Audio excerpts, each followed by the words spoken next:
Hello बच्चों, कल हमने आपको सेकंड चैप्टर में एसिड और बेस एंड साल्ट में हमने इंडिकेटर्स और एसिड और बेस की प्रॉपर्टी पढ़ाई थी। ठीक है ना। फिजिकल प्रॉपर्टी और केमिकल प्रॉपर्टी के बारे में हमने आपको बताया था। तो आज बच्चों हम बताएंगे एसिड एंड बेस की केमिकल प्रॉपर्टीज। देखिए जरा ध्यान से।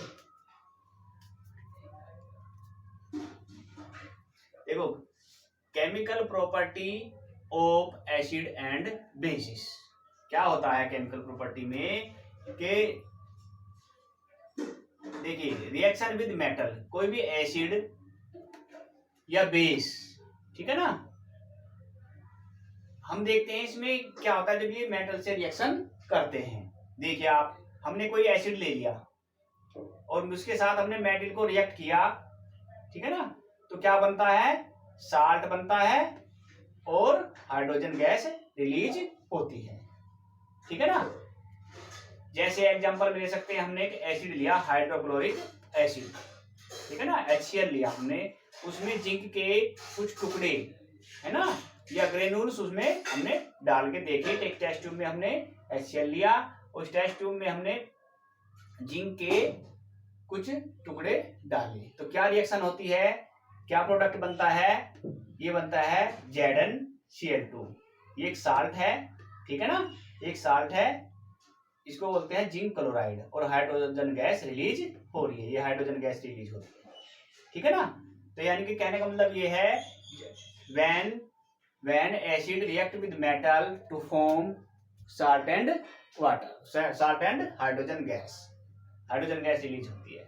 ऐसे ही हम देखते हैं बेस के साथ क्या होता है, मेटल के साथ, when base react with metal to form salt and hydrogen gas, ये भी हाइड्रोजन गैस रिलीज करती है। कोई एग्जांपल ले सकते हैं हम, जैसे हमने सोडियम हाइड्रोक्साइड लिया, ये बेस होता है, इसमें भी हमने एक टेस्ट ट्यूब में लेने के बाद इसमें जिंक के थोड़े टुकड़े डाले हमने, ठीक है ना, तो उसमें हम देखते हैं रिएक्शन क्या होती है, ये सोडियम जिकेट बनता है, सोडियम जिकेट बनता है, Na2ZnO2। ये भी एक साल्ट है, क्या है ये? साल्ट है, ये साल्ट है, और हाइड्रोजन गैस रिलीज हो रही है, ये हाइड्रोजन गैस है, ठीक है ना, ये हाइड्रोजन गैस रिलीज हो रही है। ओके, तो क्या होता है, when acid and base react with metals to form salt and hydrogen gas release होती है और साल्ट बनाते हैं, ठीक है ना, दोनों की सेम प्रॉपर्टी है इनकी।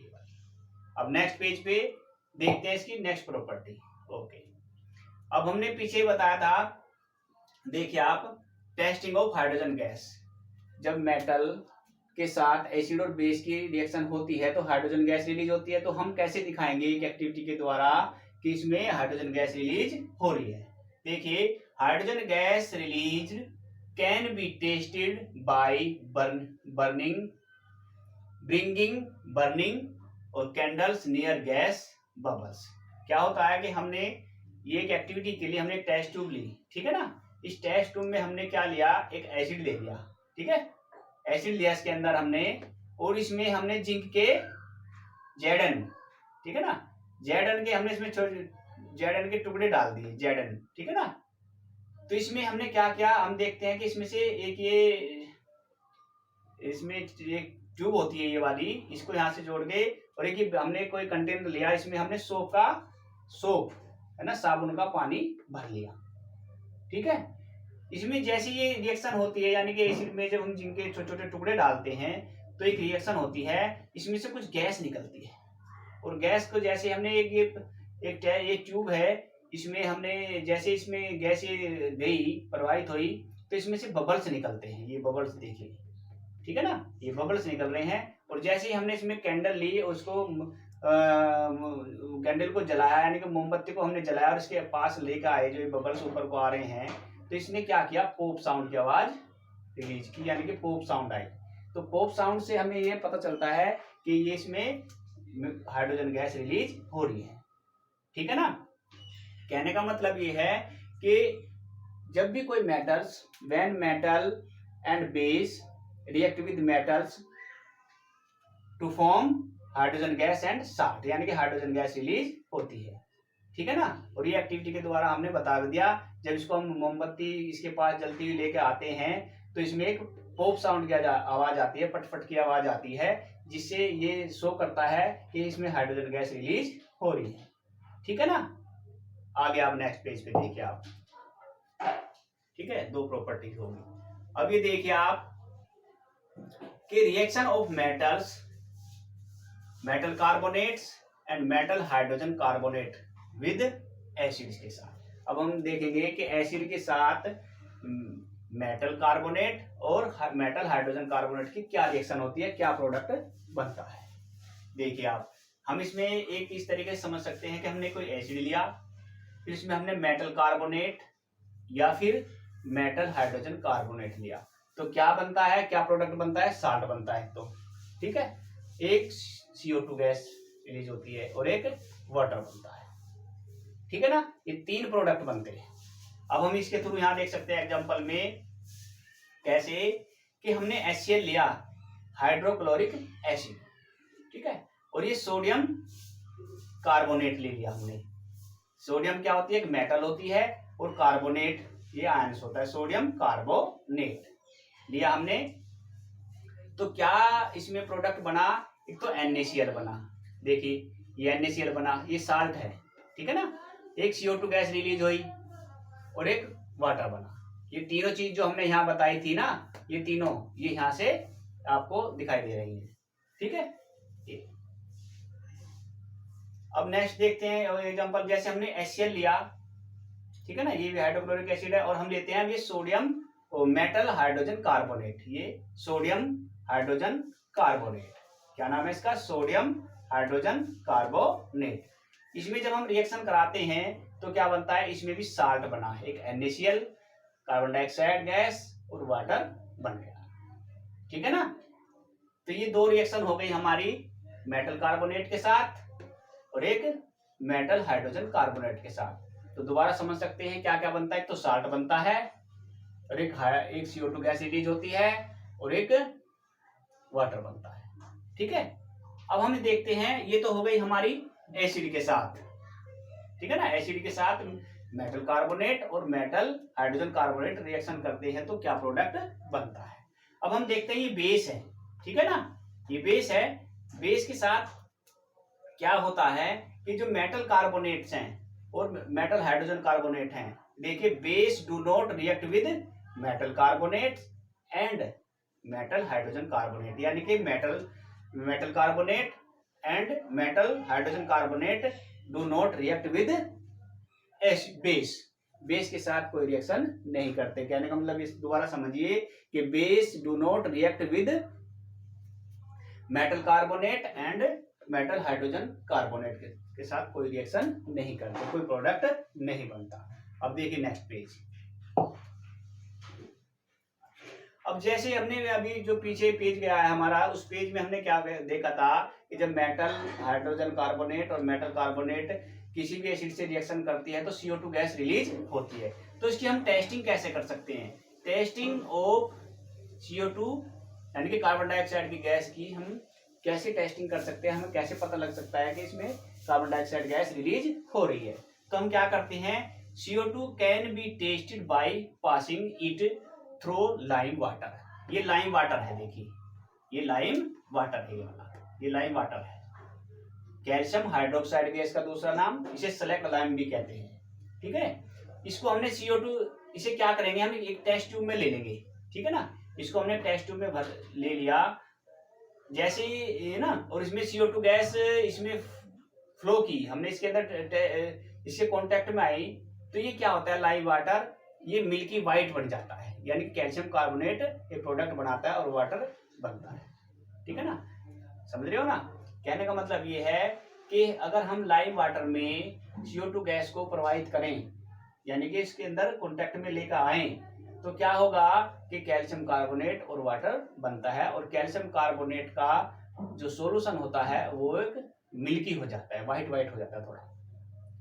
ठीक है ना, तो इससे हमें पता चलता है कि इसमें जो अभी रिएक्शन हमने समझाई थी, मेटल कार्बोनेट और मेटल हाइड्रोजन कार्बोनेट में CO2 गैस रिलीज होती है जब ये एसिड के साथ रिएक्ट करते हैं, तो हम ये CO2 गैस की हम टेस्टिंग कर सकते हैं, ये मिल की हो जाती है।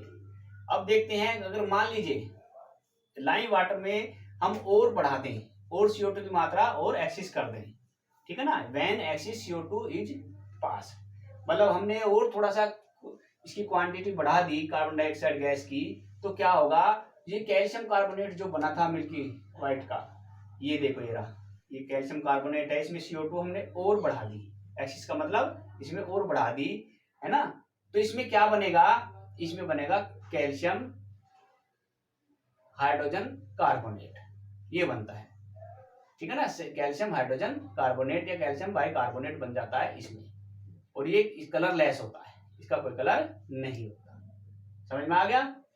ठीक है, अब नेक्स्ट पेज पे देखिए, ये देख सकते हैं, जैसे भी मैंने वो बताया था, हमने क्या किया इसमें, हमने यहाँ पे इसको हीट कर रहे हैं कैल्शियम, ये क्या था हमारा, कैल्शियम कार्बोनेट था इसमें, और ये जैसे इसमें CO2 गैस यहाँ से रिलीज होकर यहाँ आती है ना, ये लाइम वाटर यहाँ पे पड़ा है, इसमें ये लाइम वाटर है यहाँ पे, ठीक है ना, ये लाइम वाटर है, इसमें जैसे ये CO2 गैस रिलीज होकर आई, ये CO2 गैस रिलीज होकर आई, तो इसमें क्या हुआ कि जो लाइम वाटर था ये मिल्की हो गया, यानी कि कैल्शियम कार्बोनेट यहाँ पे बन गया।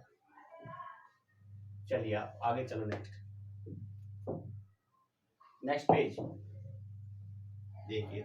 अब नेक्स्ट प्रॉपर्टी है reaction of acid and base with each other, यानी कि एक मेटल, एक एसिड और बेस आपस में रिएक्शन करते हैं तो क्या बनता है, ठीक है ना, देखिए एसिड और बेस आपस में हम इसको रिएक्ट कराएंगे तो साल्ट एंड वाटर बनता है, ठीक है ना, साल्ट एंड वाटर बनता है। अब हम एग्जांपल ले सकते हैं, कोई भी एक एसिड ले सकते हैं, जैसे हमने एक एसिड लिया ये वाला, ये हाइड्रोक्लोरिक एसिड है, ये सोडियम हाइड्रोक्साइड है, ठीक है ना, इसमें हमने आपस में रिएक्शन कराई तो इसमें क्या बना, साल्ट बन गया। देखिए ये साल्ट है, ये क्या है, साल्ट है ये वाला, और ये वाटर है, इसमें यहाँ पे प्लस का साइन है, यहाँ पे प्लस,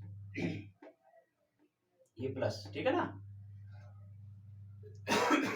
ये प्लस, तो ये सोडियम क्लोराइड और वाटर बन गया इसके अंदर, यानी कि when acid and base react each other to form salt and water.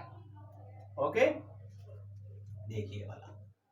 अब इस रिएक्शन को हम क्या कह सकते हैं, इसका दूसरा अदर इसको हम कह सकते हैं कि when metals and base react each others, this reaction known as neutralization. Neutralization इसको क्या कह रहे हैं हम, कि इसमें क्या होता है कि इसमें H आयन होते हैं, ये देखिए ये H आयन है, ये H पॉजिटिव आयन है, और ये इसमें ये OH नेगेटिव आयन है, ये वाला, ये क्या करता है, इन दोनों का असर जो है ना, ये दोनों मिला के एक वाटर बना देते हैं, यानी कि एसिड का जो एक गुण होता है, प्रॉपर्टी होती है, वो लॉस हो जाता है, और इसमें हाइड्रोक्साइड जो आयन्स है वो दोनों मिला करके वाटर बना लेते हैं, और ये NaCl बन जाता है, तो इससे न्यूट्रलाइज हो जाता है, यानी कि एसिड और बेस का असर खत्म हो जाता है, जो प्रॉपर्टी एसिड और बेस की थी वो इसमें अब नहीं रही, इसलिए हमने न्यूट्रलाइजेशन इसको बोल दिया। ऐसे हिंदी में कहते हैं उदासीन, यानी कि मेटल ने इसने एसिड और बेस ने अपनी प्रॉपर्टी खो दी।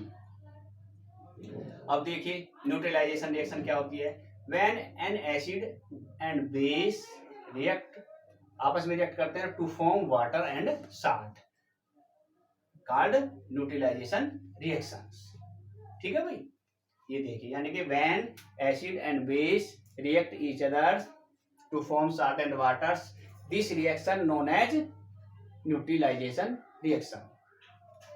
It involves H ions positive and OH ion negatives to generate water। अभी जैसे मैंने यहाँ बताया था कि H ions पॉजिटिव आयन है और OH नेगेटिव आयन्स हैं, ये दोनों मिलकर के वाटर को जनरेट कर देते हैं, यानी कि वाटर बना देते हैं, ये बन गया वाटर यहाँ पे, तो ये न्यूट्रलाइजेशन रिएक्शन भी आ गई, ठीक है। अब नेक्स्ट पेज देखिए आप, ये reaction of metallic oxides with acid. अब हम देखते हैं कि एसिड के साथ मेटेलिक ऑक्साइड की क्या रिएक्शन होती है। जो मेटेलिक ऑक्साइड्स होते हैं ये बेसिक नेचर के होते हैं, ये बेस होते हैं, कैसे होते हैं, बेसिक नेचर के होते हैं। कोई भी मेटल का ऑक्साइड, जैसे कैल्शियम ऑक्साइड है, कैल्शियम क्या होती है, एक मेटल होती है, और ये ऑक्साइड हो कैल्शियम ऑक्साइड्स, ये भी एक मेटेलिक ऑक्साइड है। मैग्नीशियम ऑक्साइड, यानी कि मैग्नीशियम मेटल होती है और ये ऑक्साइड होगा मैग्नीशियम ऑक्साइड। ये इनकी जो नेचर होती है वो बेसिक नेचर, यानी कि बेस की तरह ये बिहेव करते हैं।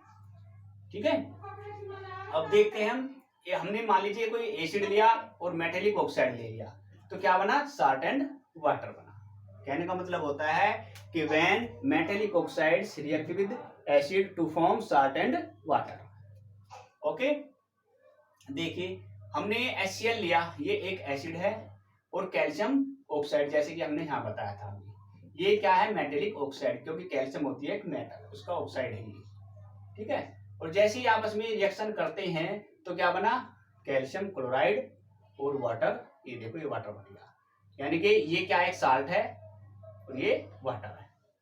ओके, तो क्या होता है कि when metal oxide react with acids to form salt and water. ठीक है, ये हो गया। अब हमने पहले भी बताया था कि जब कोई एसिड, ये बेसिक नेचर के होते हैं ना मेटल ऑक्साइड, समझ लीजिए यहाँ बेस है, क्या है ये, बेस है। हमने पहले भी बताया था जब एसिड और बेस आपस में मिलते हैं, रिएक्ट करते हैं, तो साल्ट एंड वाटर बनाते हैं, जिसको हमने न्यूट्रलाइजेशन रिएक्शन अभी नेक्स्ट पीछे पेज पे पढ़ाई थी। ठीक है, reaction of non metallic oxides. अब ये जो नॉन मेटेलिक ऑक्साइड्स हैं, ये देखिए ये क्या है, नॉन मेटेलिक ऑक्साइड्स, इनकी जो नेचर होती है वो एसिडिक होती है, यानी कि एसिड जैसा व्यवहार करते हैं। जैसे एसिड बिहेव करता है तो ये भी एक एसिड की तरह ही बिहेव करेगा मेटेलिक ऑक्साइड्स। तो इसकी साथ करते हैं हम बेस के साथ, तो क्या बनता है कि when non metallic oxides react with base to form salt and water, ये भी साल्ट एंड वाटर ही बनाते हैं। देखिए अब जरा एक रिएक्शन लिख के, ये बेस है, ये नॉन मेटेलिक ऑक्साइड है। ठीक है, इसमें क्या क्या क्या प्रोडक्ट बना, साल्ट और वाटर बना। ठीक है, देखिए अब हमने कोई बेस ले लिया, कैल्शियम हाइड्रोक्साइड, क्या लिया, कैल्शियम हाइड्रोक्साइड, और उसमें क्या लिया, नॉन मेटेलिक ऑक्साइड्स, है ना, ये लिया हमने CO2। कार्बन है, ये कार्बन एक नॉन मेटल होता है कार्बन, तो उसका ऑक्साइड है ये कार्बन डाइऑक्साइड, ये नॉन मेटेलिक ऑक्साइड है। तो इसमें बनाया कैल्शियम कार्बोनेट और वाटर। कैल्शियम कार्बोनेट क्या है, ये साल्ट ही है, क्या है ये, साल्ट है, ये साल्ट है। ठीक है, तो कहने का मतलब है जो न्यूट्रलाइजेशन रिएक्शन थी ये सेम उसी तरह की रिएक्शन है, बस आपको ये समझना है मेटेलिक ऑक्साइड और नॉन मेटेलिक ऑक्साइड्स की नेचर होती कैसे है। फिर दोबारा समझिए कि जो नॉन मेटेलिक ऑक्साइड्स होते हैं उनकी नेचर बेसिक होती है, और जो नॉन मेटेलिक ऑक्साइड होते हैं उनकी नेचर एसिडिक होती है। ठीक है ना, तो आपने अब इसको याद करना। चलिए नेक्स्ट पेज पे, अब देखिए, what do all acid and base have in common, इनमें क्या कॉमन चीज होती है एसिड्स और बेस के अंदर। देखिए जरा, ऑल एसिड्स के बारे में बताएंगे हम। All acid have H positive ion, यानी कि कोई भी एसिड है उसकी उसमें क्या पाया जाता है, H पॉजिटिव आयन मिलता है सभी में। ठीक है, अब दूसरी इसमें प्रॉपर्टी देखिए ये वाली, दीज पॉजिटिव आयन्स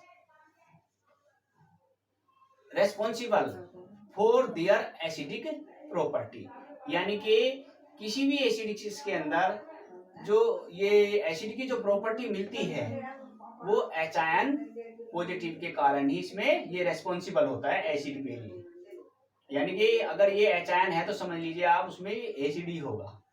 ठीक है, अब इसको देखिए बेस को, all basis have OH ions, OH negative ion, इसमें OH नेगेटिव आयन पाए जाते हैं। ठीक है ना, सभी बेस में। अब दूसरी प्रॉपर्टी में क्या, and these OH negative ions responsible for their basic nature, यानी कि जो बेसिक नेचर होती है किसी भी बेस की, उसका जो रेस्पॉन्सिबल होता है यानी कि जिम्मेदार होता है वो OH आयन होता है। OH आयन के कारण ही ये बेस कहलाए जाते हैं। ठीक है ना, OH नेगेटिव आयन के कारण ही ये जो बेस होते हैं यही इसकी बेसिक नेचर को अंजाम देता है। ठीक है ना, अभी आ गया नेक्स्ट पेज देखिए, अब ये नेक्स्ट पेज देखिए, दूसरी property, acid and base in water solution. अब देखिए मान लीजिए हम एक एसिड को वाटर के सॉल्यूशन के अंदर इसको डिसोल्व करें तो क्या होता है, अगर हम बेस को किसी वाटर सॉल्यूशन के अंदर या डिसोल्व करें तो क्या होता है। देखिए जरा, एसिड है ये वाला, इसकी जो देखिए आप, हम क्या होता है कि वाटर है ये, है ना, इसमें कोई एसिड में क्या होता है, एच आयन होता है। तो ये जो एसिड होते हैं इसमें जो एच आयन होता है ना, ये H3OH पॉजिटिव आयन के फॉर्म में ही मिलता है ये वाला, ठीक है ना। जैसे आप मिला लेंगे कि ये क्या है, HCl है, ये क्या है, एसिड है, और वाटर में इसको हमने डिसोल्व कर दिया, ठीक है ना। तो क्या आयन प्रोड्यूस हुए, H3OH आयन, क्या है ये, H3OH आयन। इसका नाम क्या होता है, इसको हाइड्रोनियम आयन भी कहते हैं। क्या कहते हैं इसको, हाइड्रोनियम आयन। यहाँ से ये वाला, यहाँ से एजेल, बस ये होता है इसका नाम, हाइड्रोनियम आयन, ये वाला। कहने का मतलब ये है कि किसी भी एसिड के अंदर जो पॉजिटिव H आयन होते हैं वो H3OH पॉजिटिव आयन के फॉर्म में ही मिलते हैं, वो H आयन के फॉर्म में नहीं मिलते, ठीक है। देखो ये देखिए यहाँ पे ये मेन पॉइंट है, इसे ध्यान रखना इसको, कि H ions can not exist alone. जो H आयन होते हैं वो H आयन्स के फॉर्म में नहीं पाए जाते, they exist as a H3OH positive ion, hydronium ion के फॉर्म में ही वो मिलते हैं, एग्जिस्ट होते हैं, दिखाई देते, ठीक है। अब बेस में देखिए जरा, base when dissolve in water gives OH negative ion, यानी कि जब किसी भी बेस को पानी में घोला जाता है तो OH नेगेटिव आयन देते हैं, ये वाला, ठीक है। जैसे देखिए हमने सोडियम हाइड्रोक्साइड लिया, ये क्या है, बेस होता है, इसमें वाटर में हमने डिसोल्व किया, इसको घोल दिया, तो क्या बना, सोडियम आयन पॉजिटिव आयन अलग हो गए और ये OH आयन इसमें प्रोड्यूस हो गए। कहने का मतलब होता है जब बेस को वाटर के अंदर डिसोल्व किया जाता है तो OH ion negative ion produce होते हैं। When dissolve base in waters two gives OH negative ion, ठीक है। ये समझ में आ गया होगा सारी प्रॉपर्टीज। अब नेक्स्ट पेज, ओके। देखो बच्चों, अब जो है ना, ये जो हमने प्रॉपर्टी पढ़ाई है एसिड बेस की, केमिकल प्रॉपर्टीज पढ़ाई है, इसको कॉपी में लिख लेना, ठीक है ना। और इसको कॉपी में लिखने के बाद हम इसका टेस्ट लेंगे, टेस्ट एक वर्कशीट देंगे आपको, और वो आपको ऑनलाइन ही भेजनी होगी मेरे पास, ठीक है ना। कुछ समझ में ना आए तो आप जो है व्हाट्सएप ग्रुप पे ही आप कोई भी आपकी इंक्वायरी है, कोई भी क्वेश्चन है वो आप व्हाट्सएप पे पूछ सकते हो। Thank you.